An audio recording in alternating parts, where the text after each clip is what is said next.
तपाईँले नाङ्गी बुला कस्तो नाङ्गी भन्दा सर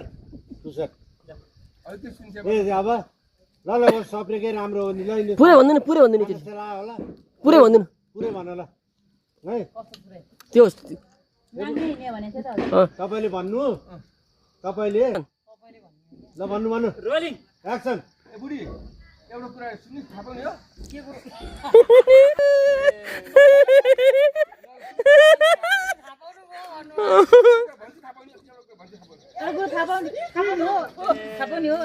एउटा कुरा थाहा एउटा कुरा अचम्म भएछ भन्नु न एउटा कुरा अचम्म भएछ भन्नु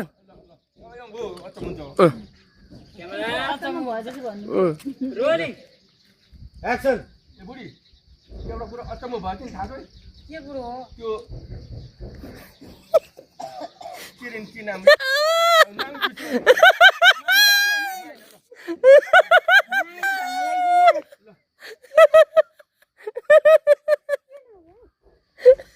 रेडी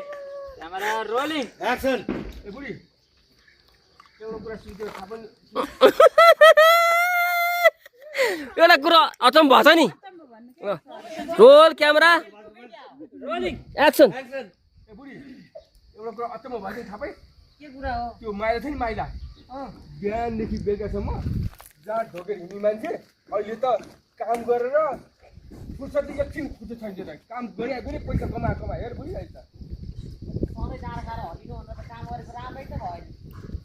अचम्म भएछ भने बिहानदेखि बेलुका मैले भेटेको है मलाई त उसले त नमस्कार भन्यो म यसो हेर्छु ओहो